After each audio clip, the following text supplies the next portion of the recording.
Hi, everyone. Welcome back to Creatively Crafted Life. My name is Melanie, and Nikki is joining me again for another conversation. And this month we are talking about using it or losing it when it comes to our supplies. Hi, Nikki. Hello, how's it going? It is going good. It's hard to believe it's already the end of November, and December is just about here. You're making me really nervous because December's already here, like almost here. I can't believe it. That means my December daily needs to start soon. Oh Like, yeah. Do you have a plan? I think I'm gonna do 8x8 again. I really liked it for my October daily, so we'll see. Although last year when I was done with my 6x8, I cut all of my extra paper down to 6x8. Oops. Oh, Yeah, you could still make it work. You just yeah, have a band of something else. right. Or something, I don't know. We'll see what happens. Yeah, yeah. Exciting. I'm gonna do 12 by 12 this year, actually. I'm going big. Oh man, that's Yeah. crazy. Yeah, I have an album, an old album, speaking along our lines of using something or losing it. I Right. have a really, really old SCI album. It's probably at least 15 years old. And it was a kit for Christmas. So it's got like a Christmas kind of theme on the outside, and it came with different pattern papers and stuff. I'm not going to use the embellishments and paper that came with it because they're very dated. So those are probably going to end up in the purge pile. But the album itself is still pretty cute. And when I was thinking about this topic of using it or losing it, this was one of those items that I was like, you know what? I really need to start using some of these older albums that I've collected. And the other benefit of doing it this way is I can actually burn through, in quotation marks, more Christmas supplies and again, using more of it up. So that's my strategy this year. Yeah, that's a good point. So when we talk about use it or lose it, one of the main things is it old? Do you just want to get it out of your space and use it, right? Like I've got some things in here where I'm like, okay, I need to either use this because I really want it on the page and it's old, or I need to get rid of it. Don't you have Yeah. some of those things? You got your album, right? Yeah, absolutely. I mean, I actually have done a pretty good job this year of going through a lot of my stash, especially cardstock and stamps. And I have purged quite a bit. Some of it is like older stuff where you've just had it for such a long period of time and it no longer is appealing because your styles and tastes have changed. Some of it's because I've used it so much, I'm just kind of over it. And then there's things that I've never used at all. And those are really the ones that I'm hoping, that we'll talk about here to come up with some strategies for how do I use those things that I still love, but never seem to get around to using. Hmm. Yep, that's the other thing. Like I've got a couple collections where I love the colors, especially the one that comes to mind is the Bella Boulevard Beautiful Things from last year. Not Bella Boulevard, sorry. Bow Bunny. That's what it was. So Bow funny. Bunny. Mhm. Such beautiful color palette, but excuse me, it's got a lot of pink. I was going to say it runs a little more on the feminine side, and you don't normally gravitate towards that. Yep, yep. And so I need to figure out a project or something to be able to use it. And I'm noticing that when I'm shopping, I'm gravitating towards the pink too, which is not helping. Now, do you find that's just because that's the season you're in, or just because you've done so much more on the masculine side, blues, greens, whatever, that you just are looking for something different? It's just too pretty. Yeah, yeah, yeah. You got to find a way to make scrapbooking pretty. Yeah, yep. And so one way I actually did that was through projects, but we'll talk about strategies for use it or lose it next time. Yes. Speaking of which, though, that conversation will be on Nikki's channel on Wednesday. The link to her channel, if you aren't already subscribed, and come on, why aren't you, is in the description below. And be sure to check that out on Wednesday. So let's get back to just why we are having this discussion in the first place, and maybe talk a little bit about some of those other things in our space that perhaps need a little bit more love, or maybe we've loved them too much and it's time to let them go, or maybe they just ended up in our space by happenstance, and it's also time to let them go. So you've mentioned a few collections. Do you have any other items in your space besides cardstock that you are holding on to for whatever reason, but just don't get around to using? My stamps and dies. I feel like I need to get better about doing that, but that's a tool, right? So I Yeah. don't really want to go through the process of purging yet. So Yeah. I think that's another flip side, is that you have these things and you don't use them, but you don't want to lose them either. Like my Exactly. stamps and dies can stay around forever. I mean, Yeah. in your case, you got too many, so you got rid of them, right? Like, Yeah, I still have stuff in my collection that I've never used. But when I went through my purge, I was like, no, I still love them. And I don't feel like I needed to get rid of them if I still love them. And maybe their purpose is just to be in my collection to look at. I don't know, maybe. Um, but I did have quite a few items in my stash that I purchased over the years. I used to be a Stampin' Up! Demonstrator, so a lot of times you would get free sets, or you would buy something because you knew it would sell. So if you demoed it or whatever, it would sell. Or I would buy things on like a deep discount or a grab box or something like that. So I found quite often most of the stuff that I would purge would be items of that nature, where I've either used them a lot, they weren't really my style, or they ended up in my space because of happenstance. And so that was that. Those were actually fairly easy to get rid of. But like I said, I do have a ton of stuff in here that I don't have enough time. I think that's really what it comes down to, as I yeah. don't have enough time to really explore. I have significantly cut back on how much I purchased in those areas, which is Mhm. good, because at one point I would still bring in a lot of stamps and dies. And I just, I've really scaled back on that, which is good. I'm not saying I haven't bought any, but nothing to what it was previously. Mhm. I feel like when we talk about use it or lose it, a lot of embellishment types come to mind, thickers, wood veneer flowers, metal, like those kinds of things come to mind. But my thought process is I use all of those things, or I try to on my page. It's the things like embossing folders, stamps and dies. I use my stencils, but not as much as I would like. Yeah. And I feel like there's a fine line too.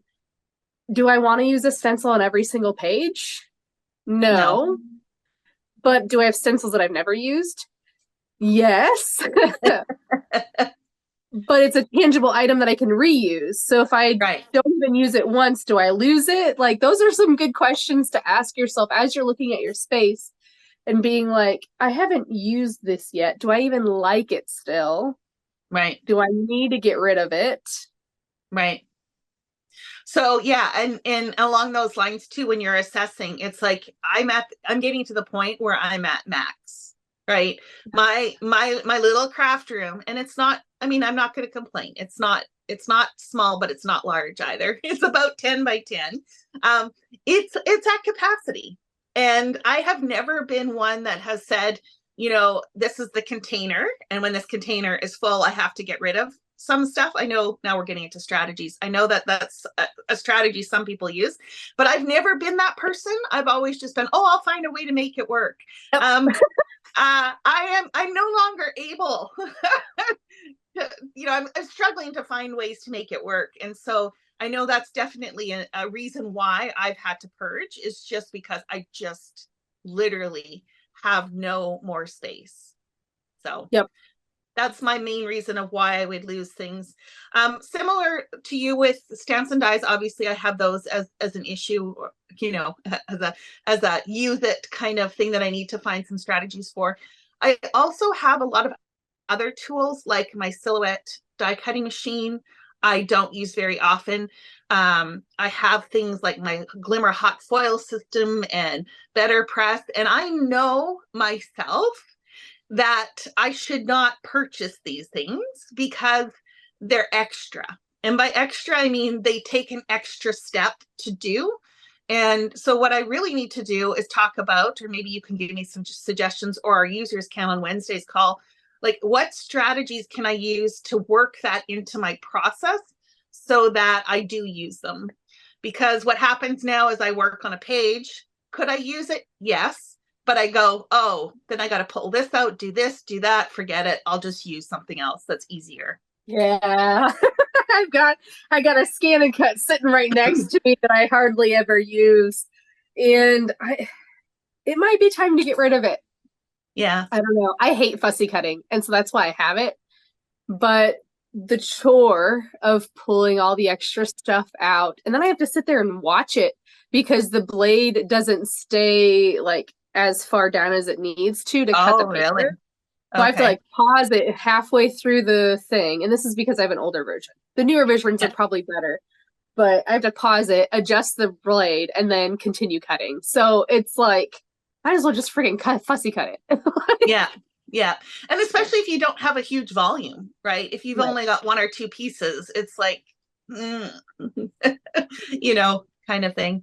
So yeah, I wasn't going to buy the better press. I don't know if you're familiar with that, because you tend to be more on the scrapbooking. That tends to lend itself a little bit more on the card making side, but it's basically letter press tool that Spellbinders put out. And I wasn't going to buy it. And Kathleen, if you are watching, yes, I did break down and I did buy it, even though I said I wasn't. I have this, I don't know what, this insatiable desire to try everything, right? Like I always want to experience and do all the things, but realistically, I just don't have the capacity to do it all. And so some of these things, just like I said, they just take an extra step, and it in the limited time that I have, it just doesn't work out. So we'll have to come up with some strategies or ways that I can incorporate these into my workflow, if you want to call it. Yeah. So what are some things that you don't think you would ever get rid of? Let's flip the coin here. Like, is there something on your list that you would never get rid of? I would never get rid of my trimmer. I need it too much in my ATG gun. Yeah. Well, I would always need a trimmer. I have gotten rid of trimmers. So I've replaced them with different ones because I'm still on the search for my perfect trimmer. I'm not sure if I'm there yet. I think I have currently, how many do I have? 1, 2, 3. I think I have about 3 or 4. And all of them have an issue, right? And I like them all for slightly different reasons. And yeah. So would I get rid of a trimmer? Yes, because I have gotten rid of some trimmers. I would need a trimmer, but I would get rid of some. My ATG gun, if anyone has watched any of my videos, we're on the outs.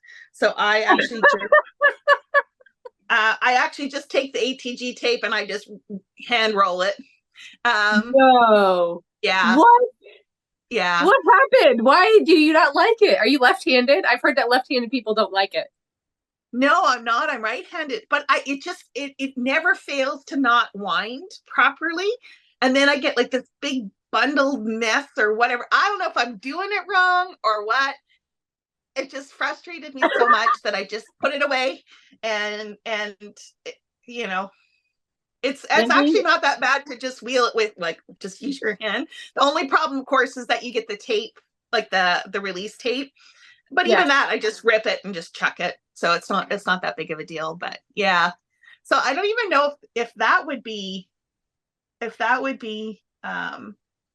something. I'm trying to think. I've gotten rid of punches. I've gotten rid of stamps. I've gotten rid of dies. Would I ever get rid of like the entire category? No. Right. I would always have stamps. I would always have dies. I recently just purged a bunch of my alcohol markers.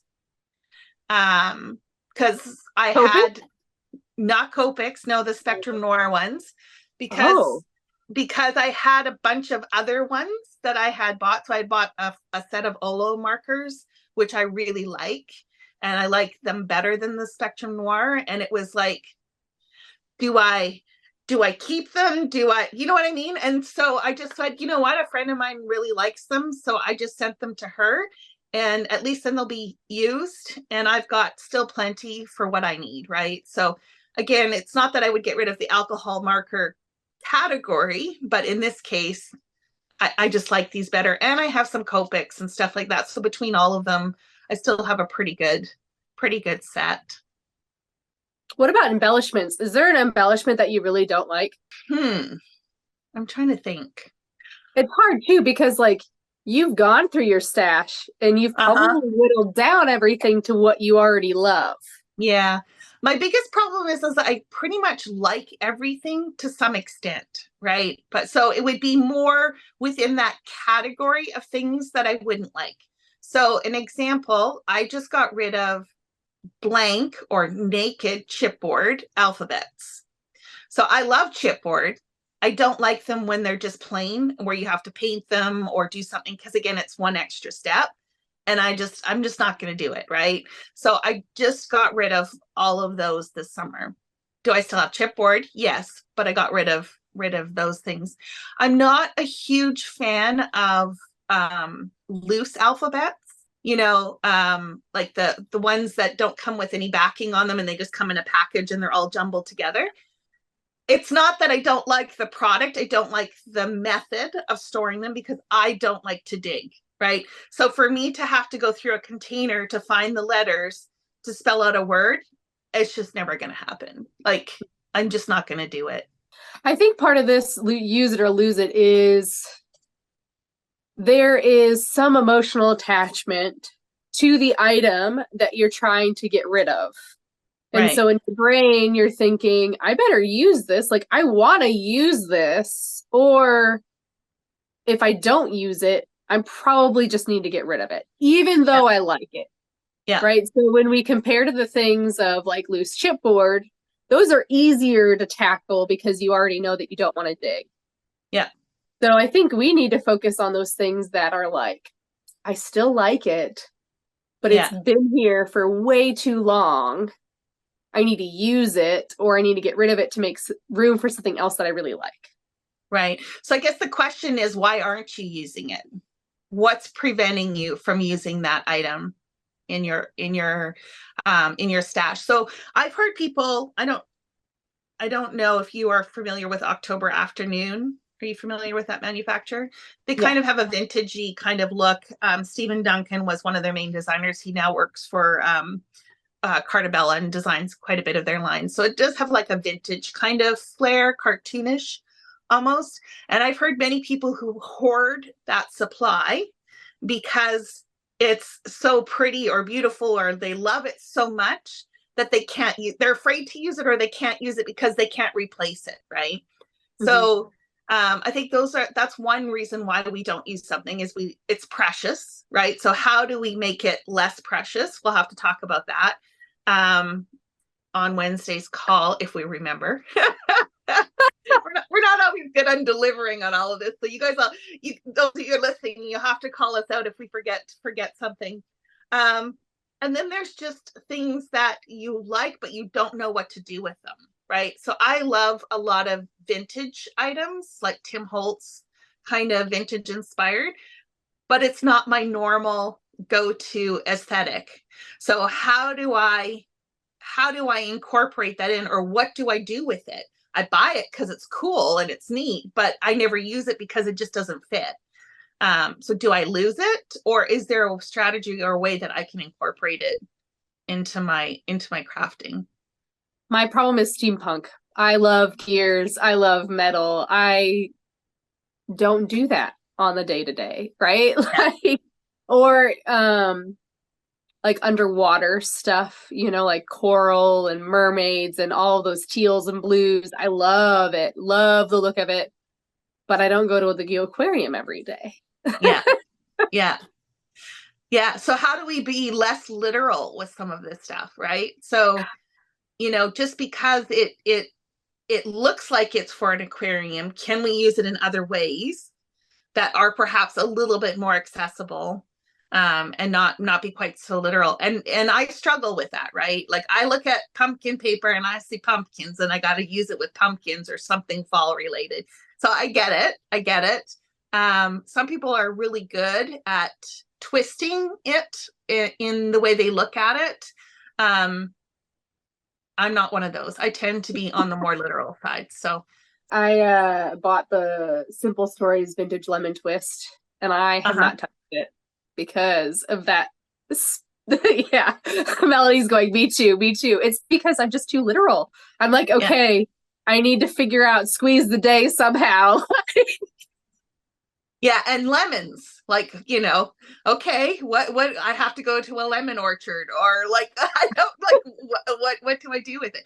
And intellectually I can understand that you could use it for just a general kind of topic, but my brain just sees lemons and thinks it has to be something lemony-ish. Yes, exactly. Like lemon pie. Maybe we need to make lemon bars or something. Yeah. But and then I see other people use it and it has nothing to do with it. And I think it looks great, but it's just how do I translate that to when I actually go and work with the product? It's like there's a disconnect there. I feel like, have we hit everything about why we would do this use it or lose it? I think so. The only other thing I wanted to touch on as an area that I do struggle with, but I have an excessive amount of, is mixed media supplies. Ain't that the truth? I decided that I had to have every single tip, like the Distress Oxide colors. You can see them right behind me. Mm-hmm. Yeah. So I do have a ton of sprays and all that kind of stuff, and modeling pastes and all the good stuff. And I have used it. It's just not a go-to. And the problem with some of that stuff is it does have a shelf life. And so it's one of those things where if you don't use it, you will lose it because it's going to dry up or, just become not workable. So that's another one too, that, any tips and tricks for how to incorporate it into my workflow would be a good idea. So lots of things to talk about on Wednesday's call, but I think that is it for this one. Be sure to leave a comment below if you guys have any items in your stash that you aren't sure if you should use or lose. We'd love to hear what you're struggling with, and be sure to head over to Nikki's channel on Wednesday. And until then, happy crafting, everyone.